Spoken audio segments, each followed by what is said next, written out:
Bulletin की शुरुआत रक्षा मंत्री राजनाथ सिंह के न्यूज 18 को दिए एक्सक्लूसिव इंटरव्यू से करते हैं, जिसमें उन्होंने सीमा विवाद समेत देश के ज्वलंत मुद्दों पर बेबाकी से अपनी राय रखी।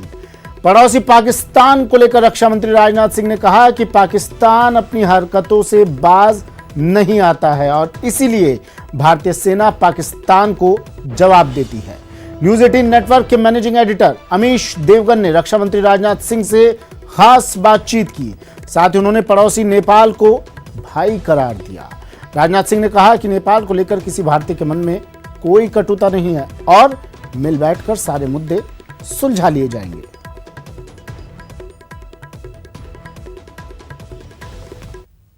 चाहे 48 हो, चाहे 65 हो, चाहे 71 हो, 1999 हो, जब अटल बिहारी वाजपेयी की सरकार थी, आप उसमें केंद्रीय मंत्री थे, कैबिनेट मंत्री थे, फिर सर्जिकल स्ट्राइक हुई, फिर बालाकोट एयर स्ट्राइक हुई। ये सब कुछ हम कर चुके हैं, लेकिन पाकिस्तान अपनी हरकतों से बाज नहीं आता। हाल ही में पुलवामा 2 का एक बड़ा नापाक धमाका करवाना चाह रहा था। जी, मैं तो बात सही है, अपनी हरकतों से वो बाज नहीं आ रहा है, लेकिन हमारे देश की सेना के जवान उसको लगातार मुंहतोड़ जवाब दे रहे हैं। बार बार पाकिस्तान सीज़फायर वायलेशन भी करता है, लेकिन उसका एक करारा जवाब मिलने के बावजूद जो है अपनी हरकतों से वो बाज नहीं आ रहा है। आतंकवाद के माध्यम से भी भारत को बराबर डिस्टेबलाइज करने की, अस्थिर करने की वो कोशिश करता है, लेकिन ये कोशिश तो लगातार उसकी चलती रहती है। क्योंकि अभी खबर आई कि पाकिस्तान के हाई कमीशन के कुछ लोग जासूसी कर रहे थे, उनको पकड़ा क्या, दिल्ली पुलिस ने पकड़ा, मुंबई में ये लोग पकड़े गए, तो that is the worry for the nation. पकड़े गए ना जी, इसका मतलब कि भारत सजग है। अटल जी कहते थे कि नेपाल हमारे लिए रिश्तेदार देश की तरह है। अब देखिए वही आंखें दिखा रहा है, वो उसने एक मैप पास कर दिया नया, जिसमें भारत का कुछ एरिया है। क्या कहना चाहते हैं आप बतौर रक्षा मंत्री? मैं तो बिल्कुल भाई की तरह मानता हूं नेपाल देश। क्यों करा नेपाल ने, चाइना के इशारे पे? अब नेपाल के ऊपर मैं कोई आरोप प्रत्यारोप नहीं कर सकता जी। नेपाल का रिश्ता हम लोगों का भाई का रिश्ता है और उस रिश्ते को हम लोग किसी भी सूरत पे तोड़ नहीं सकते। ठीक है, कभी कभी भाइयों के बीच कोई ना इत्तफाकी यदि पैदा हो जाती है तो मिल बैठकर उसका समाधान निकालेंगे। क्या नेपाल और चाइना दोनों के रवैये से दुखी हैं, जिस तरह से जो रवैया दिखाया गया? चलिए नेपाल की मैं सिर्फ बात करता हूं, आप उसको भाई बोल रहे हैं, जो रवैया दिखा रहा है नेपाल, क्या उससे दुखी है? क्योंकि जब से वहां पर हमने रॉयल फैमिली का असैसिनेशन देखा, उसके बाद वहां से सिचुएशन बहुत बदली है नेपाल। अरे परिवार में भी दो भाइयों के बीच कभी जो है तू तुम हो जाती है, तू मैं, उसमें कौन सी बड़ी बात है? तो आप कह रहे सुलझ जाएगा मामला? बिल्कुल सुलझेगा, मिल बैठकर उसको सुलझाएंगे नेपाल के साथ। नेपाल को लेकर किसी भी भारतवासी के मन में किसी भी प्रकार की कोई कटुता नहीं पैदा हो सकती। और मैं नेपाल के बारे में भी जानता हूं, नेपाल में भी बहुत बड़ी ऐसी पॉपुलेशन है कि सब दोनों देशों का एक दूसरे के साथ भावनात्मक रिश्ता है। बात कोरोना से जंग की। प्रदेश के स्वास्थ्य मंत्री डॉक्टर रघु शर्मा ने दावा किया है कि पूरे देश में राजस्थान ऐसा राज्य है जहां एक्टिव केस के मामले में सबसे ज्यादा कमी और रिकवर्ड केस में सबसे ज्यादा बढ़ोतरी सामने आ रही है। तो देश में मृत्यु दर मामले में राजस्थान चौथे स्थान पर है। डॉक्टर शर्मा ने कहा कि राज्य में कोरोना पॉजिटिव केस का ग्राफ भी अब नीचे आया है। जो भारत सरकार ने 10 राज्यों के एक्टिव केस हों, चाहे जो क्योर्ड केस हों, जो ठीक हो चुके हैं, या मृत्यु दर है प्रतिशत, इन तीनों का तुलनात्मक जो डाटा दिया है उसमें राजस्थान, चाहे एक्टिव केसेस की बात हो और चाहे ठीक हो गए केसेस की बात हो, राजस्थान नंबर 1 है। जो रिकवरी का परसेंटेज है वो 67.59% है। जांच की क्षमता हमारी 18,250 पर डे टेस्ट है। हमने कहा 25,000 करेंगे, वो आने वाले 5-7 दिन में 25,000 टेस्ट पर डे हो जाएंगे। उसके अलावा 4 लाख से ज़्यादा टेस्ट हम कर चुके हैं स्टेट में। कंट्री में टोटल 35 लाख टेस्ट हुए हैं।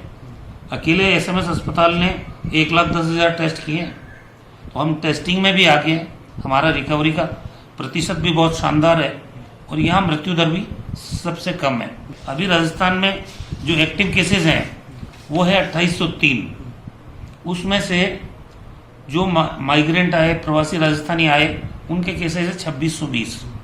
अगर 2620 केस जो अभी इसी महीने में मई के महीने में आए थे, पिछले महीने में, ये इनको माइनस कर दो तो हमारा तो 183 एक्टिव केसेस रह जाते हैं ओरिजिनल जो स्थिति थी उसके मुताबिक। तो राजस्थान ने तो बहुत अच्छा परफॉर्म किया है और जिस ढंग की फैसिलिटीज यहाँ क्वारंटीन की हमने डेवलप की है और इंश्योर किया है ग्रामीण कमेटियाँ बना के, जिसमें हमारे सब लोगों को इन्वॉल्व किया हमने ग्राम स्तर पे। ACS स्तर की एक अधिकारी विनू गुप्ता जी, उनको पूरे राजस्थान की क्वारंटीन फैसिलिटीज़ को मॉनिटर करने का काम दिया। तो हमारी व्यवस्थाएं, एक आधा अपवाद तो सब जगह होता है, लेकिन बेहतरीन व्यवस्थाओं के साथ राजस्थान में कोविड को कंट्रोल किया गया और ये सब माइक्रो लेवल का मैनेजमेंट हुआ मुख्यमंत्री जी के खुद के स्तर पे। वित्तीय संकट से जूझ रही गहलोत सरकार ने सरकारी खजाने को भरने के लिए कवायद एक बार फिर तेज कर दी है। राज्य सरकार ने शराब पर फिर सरचार्ज लगा दिया है। सरचार्ज लगाने से राजस्थान में शराब महंगी हो गई है। सभी तरह की शराब पर 1.5 रुपए से लेकर प्रति बोतल 30 रुपए तक का सरचार्ज लगाया गया है। वित्त विभाग के टैक्स डिवीजन शाखा ने अधिसूचना जारी कर दी है। भारत निर्मित विदेशी शराब, बियर, राजस्थान निर्मित शराब, देशी शराब के साथ BIO पर भी सरचार्ज लगाया गया है। राज्य सरकार ने भारत निर्मित विदेशी शराब, बियर, राजस्थान निर्मित शराब, देशी शराब के साथ BIO पर सरचार्ज लगाने की अधिसूचना जारी की है।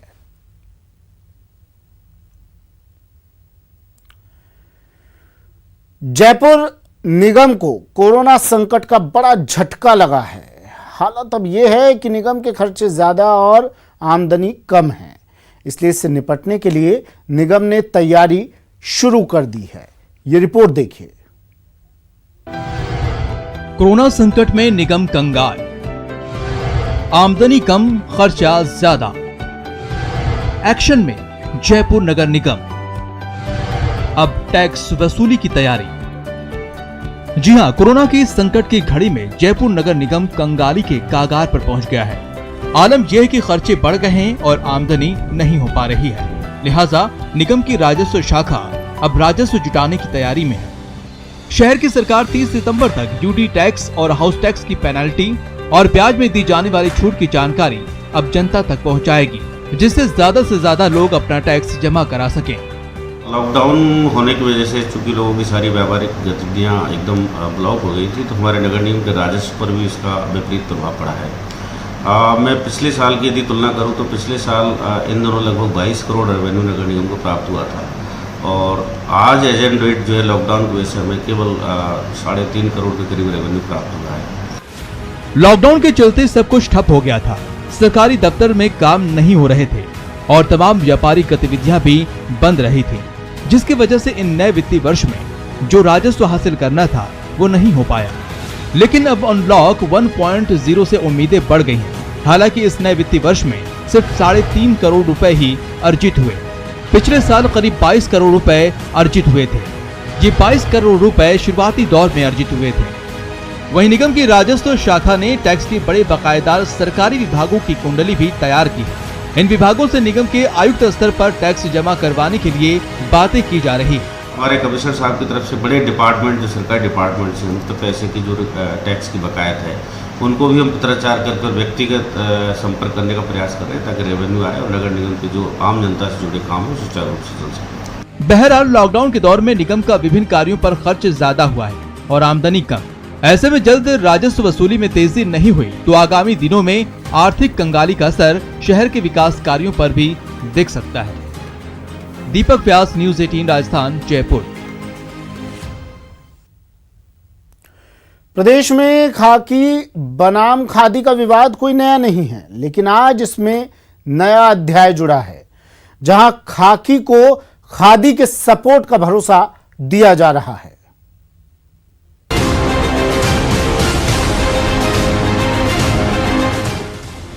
भीलवाड़ा में खाकी बनाम खादी का विवाद पुराना नहीं है, लेकिन आज जो ऑडियो हम आपको सुनाने जा रहे हैं वो आपको सुकून देगा। ये बातचीत है भीलवाड़ा कोतवाली में थानाधिकारी के पद पर तैनात रहे और अब सस्पेंडेड इंस्पेक्टर जशदीप भल्ला और जिला कांग्रेस के महामंत्री शंकर लाल शर्मा के बीच। ये बातचीत क्यों हुई, इसके पीछे की वजह क्या है, हम आपको आगे बताएंगे। पहले बातचीत का वो अंश सुन लीजिए। शंकर जी देखो, आप लोगों की सरकार, मुख्यमंत्री साहब अशोक गहलोत साहब, गृह मंत्रालय उनके पास, इतने संवेदनशील व्यक्ति, हमारे सीपी साहब, हमारे सांसद रह चुके हैं। आप लोगों को कम से कम उन तक मैसेज तो देना चाहिए कि हम लोगों के साथ क्या हो रहा है पुलिस में। आपको पता है क्या किया मेरे साथ? बिल्कुल सर, पता नहीं, बताओ सर क्या बात होगी। शंकर जी, पुलिस के अंदर इंक्वायरियां करना, पैसे का एलिगेशन लगाना सब चलता है शंकर जी। इन लोगों ने, अधिकारियों ने, मेरे 57 साल की उम्र हो गई है, 15 साल नेवी में रह के आ गया, मेरे कैरेक्टर के ऊपर इन्होंने एलिगेशन लगा के मुझे सस्पेंड करवाया डीजी साहब से। कम मैसेज तो भिजवाओ कि ये कर क्या रहे हैं लोग। और आपकी इस बात को वहां तक पहुंचाऊंगा सर। और बिल्कुल आपको सर विष्णु दत्त जैसा कदम अपने को उठाने की जरूरत नहीं है, आप फौजी इंसान हो। शंकर जी, मैं कहता हूँ अगर ये इसमें से मेरे जो एलिगेशन लगे एक भी अगर ये प्रूव कर दे, मैं खुद नौकरी छोड़ के चले जाऊंगा सर। लेकिन इसके लिए सस्पेंशन की जरूरत क्या थी शंकर जी? जांच तो वैसे भी हो सकती थी, जांच ही तो करनी थी मेरे खिलाफ, जांच कर लेते। इसके इतना मतलब ह्यूमिलेट करने की जरूरत कहाँ आ रही है शंकर जी? ये चीज बस शंकर जी, मैं ये चाह रहा हूँ भाई, हमने तो सिर्फ सेवा की है, अगर हमारे ऊपर एलिगेशन प्रूव हो जाते हैं हम खुद नौकरी छोड़ेंगे। आप ध्यान रखना इस चीज का, बस मैसेज भिजवाओ आप तो बस। बिल्कुल सर। आपने सुना ऑडियो में यशदीप भल्ला क्या कह रहे हैं। वो ये साफ साफ कह रहे हैं कि वो बहादुर हैं, खुदकुशी नहीं करेंगे। अब जरा पूरा मामला भी समझ लीजिए। दरअसल यशदीप भल्ला नौसेना से रिटायर्ड हैं और अभी कुछ दिनों पहले तक थानाधिकारी के पद पर भी थे, लेकिन कुछ ऐसा समय का चक्र चला कि इन पर संगीन आरोप लगे, जिसके बारे में भल्ला का कहना है कि उनको फंसाया गया है। ये बात उन्होंने डीजीपी से भी बता दी है। ये देखिए, हमारी एक डिसिप्लिन फोर्स है, डीजी साहब ने जो सस्पेंशन ऑर्डर दिया उस पर लिखा हुआ है कि विभागीय जांच प्रस्तावित है। उसके लिए पहले प्रिलिमिनरी इंक्वायरी होती है, इंक्वायरी भी नहीं हुई, अब इंक्वायरी चल रही है। मैं जो भी इन मतलब मेरे अधिकारियों ने जो डीजी साहब को फीड किया है, मैं उनसे मिलकर मेरी अपनी पीड़ा बताना चाहता हूँ। जो इन्होंने किया वो गलत किया। आरोप में दम है या नहीं ये तो जांच के बाद पता चलेगा, लेकिन जिस तरह से कांग्रेसी लीडर शंकर लाल शर्मा इनको भरोसा दे रहे हैं वो काबिले तारीफ है। भल्ला जी का मेरे फोन आया था और उस व्यक्ति ने 15 साल तक भारतीय सेना में, नेवी में नौकरी की, उसके बावजूद हमारी सरकार के अंतर्गत उन लोगों के ऊपर गलत तरीके से महिला का एलिगेशन लगाकर जो बिना जांच के सस्पेंड किया गया है, मैं उसकी कड़े शब्द में भर्त्सना करना चाहता हूँ। यहाँ हम आपको बता दें कि पिछले दिनों में अकेले भीलवाड़ा जिले में 3 थानाधिकारी सस्पेंड हो चुके हैं और एक पारोली की महिला थानाधिकारी सुशीला देवी के खिलाफ विधायक गोपीचंद मीणा की शिकायत पर पुलिस मुख्यालय में जांच पेंडिंग है। ऑडियो में यशदीप भल्ला जिस बैचमेट इंस्पेक्टर विष्णुकांत बिश्नोई की बात कर रहे हैं, दरअसल वो चूरू के राजगढ़ में तैनात थे और उन्होंने कांग्रेस के बड़े नेता पर प्रताड़ित करने का आरोप लगाया था और बाद में खुदकुशी कर ली थी। न्यूज़ 18 राजस्थान के लिए भीलवाड़ा से प्रमोद तिवारी की रिपोर्ट। दौसा के सैंथल थाने के सरकारी आवास में 29 मई को हुए head constable Giriraj suicide case में पहेली अब ये बनता जा रहा है। हर कोई हेड कांस्टेबल सुसाइड केस का राज जानना चाहता है। मंगलवार को गिरिराज के परिजन सैंथल थाने और दौसा एसपी कार्यालय में पहुंचे, जहां उन्होंने डीएसपी नरेंद्र से वार्ता की और कांस्टेबल की हत्या की आशंका जताते हुए पूरे मामले की निष्पक्ष जांच की मांग की। बार बार एक ही चीज करे तो उस टाइम में हम सबको सामने यही करे थे कि इतना हिम्मत वाला आदमी सुसाइड नहीं कर सकता है, बड़ी हिम्मत वाला था वो। और जिस हिसाब से वो लोकेशन बता रहे, ये ऐसे डेड बॉडी नीचे गिरी हुई थी, बेंच पे गिरी हुई थी, गमछा ऊपर लटका हुआ था, तो इस हिसाब से अगर कोई फांसी लगाता है तो इतनी हिम्मत, वो ऐसा तो है नहीं कोई आत्मा उसके घुसके और उसके गमछे को खोल दिया और बॉडी को नीचे गिरा के चला गया। और मुंह के बल दोनों पैर नीचे लटके हुए, हमें बिल्कुल आशंका है कि उन्होंने खुद ने ऐसा काम नहीं किया है, कोई ना कोई इसके पीछे राज है। और बड़ी खबर आ रही है टोंक से, जहां एक पुलिस कर्मी पर घरेलू हिंसा का आरोप लगा है। पीड़िता द्रौपदी मीणा ने एसपी से गुहार लगाई है। पीड़िता महिला थाने में मामला दर्ज करवा चुकी है, रिपोर्ट दर्ज करवा चुकी है। पुलिसकर्मी पर कई संगीन आरोप इस महिला ने लगाए हैं। फेसबुक के जरिए संपर्क में ये पीड़िता इसके आई थी, ये महिला इसके आई थी। 1 साल पहले दोनों ने विवाह किया। आरोपी कांस्टेबल फिलहाल निलंबित चल रहा है।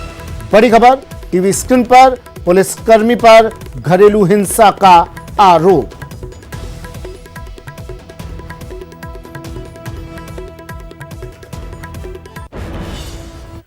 और एक और बड़ी खबर आ रही है चूरू से। राजेंद्र गढ़वाल हत्याकांड का पर्दाफाश पुलिस ने कर दिया एसओजी को। एसओजी ने पर्दाफाश कर दिया। एसओजी को बड़ी कामयाबी मिली है। टीम ने आरोपी को गिरफ्तार कर लिया है। नामजद आरोपी अनिल को एसओजी ने गिरफ्तार कर लिया है। हरियाणा के पहाड़ी गांव से आरोपी को गिरफ्तार किया गया है। कल ही आरोपियों पर 25,000 का इनाम घोषित किया गया था। नामजद आरोपी कपिल की तलाश फिलहाल एसओजी कर रही है। आरोपियों ने गोली मारकर राजेंद्र गढ़वाल की हत्या की वारदात को अंजाम दिया था। राजगढ़ सीआई विष्णुदत्त इस मामले की जांच कर रहे थे। 23 मई को सीआई का शव फंदे से झूलता हुआ मिला था। श्रीगंगानगर एसपी कार्यालय में तैनात सीआई रणवीर ने एसपी के पीए रहे राजेश बंसल पर ठगी का बड़ा आरोप लगाया है। सीआई के मुताबिक 2010 में हनुमानगढ़ के तत्कालीन एसपी बाबूलाल वर्मा के पीए रहे राजेश बंसल ने एसपी की धौंस दिखाकर एक गलत कंपनी में बीमा करवाने को मजबूर किया और सालाना 35,000 रुपए प्रीमियम जमा कराने के नाम पर लेता रहा। बाद में बीमा कंपनी बंद हो गई और सीआई सहित 50 पुलिसकर्मियों से राजेश बंसल ने लाखों रुपए की ठगी कर ली। अब सीआई रणवीर बेनीवाल ने इंसाफ की गुहार लगाते हुए दोषी पर कार्रवाई की मांग की है। सीआई ने खुद ही मोबाइल से वीडियो बनाकर उसे मीडिया में वायरल किया है। न्यूज 18 हालांकि सीआई के आरोपों की पुष्टि नहीं करता है। 20,000 रुपये सालाना के नाम से एक मेरा फर्ज कंपनी का बीमा किया। फिर 2011 में वो फिर आया कि आपका एक बीमा और करना है, एसपी साहब ने कहा है। फिर मेरे 15,000 रुपये सालाना के नाम से एक बीमा और कर लिया। उसके बाद में 2013 के अंदर ये बीमा कंपनी बंद हो गई, लेकिन इसने मेरे को बताया नहीं और हर साल मेरे से 35,000 रुपये 2013 के बाद में भी 2013 के बाद में बीमा कंपनी बंद होने के बाद में भी 35,000 रुपये सालाना बीमा की किस्त भरने के नाम पर लेता रहा। आमजन में विश्वास और अपराधियों में भय। जी हां, यही नारा है हमारी पुलिसिया टीम का और होना भी चाहिए। लेकिन राजधानी जयपुर में अपराधियों में नहीं, आमजन में डर है।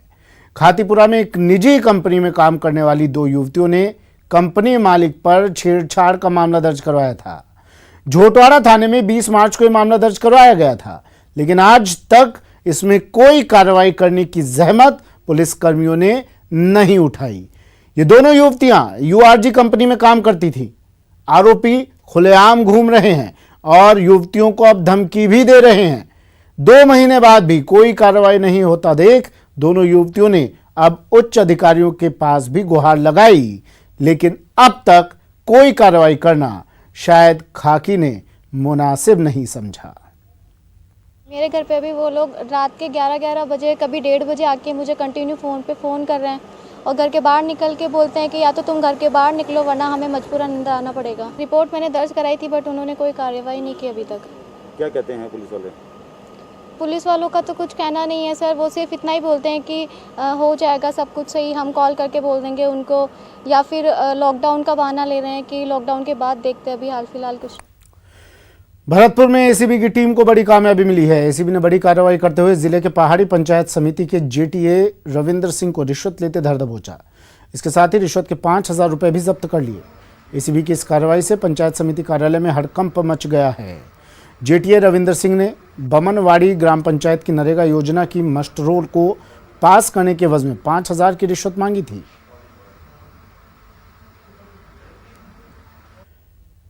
डूंगरपुर में अवैध शराब के खिलाफ चलाए जा रहे अभियान में लाखों की शराब जब्त की गई है। बिछीवाड़ा थाना पुलिस ने कार्रवाई करते हुए ट्रक के साथ चालक को भी गिरफ्तार कर लिया है।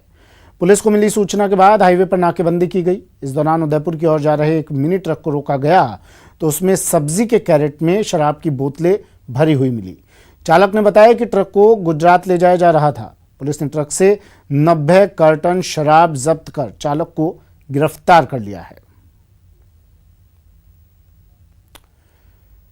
चलिए, वक्त एक ब्रेक का है। ब्रेक के बाद जाइएगा कहीं नहीं, क्योंकि आपको दिखाएंगे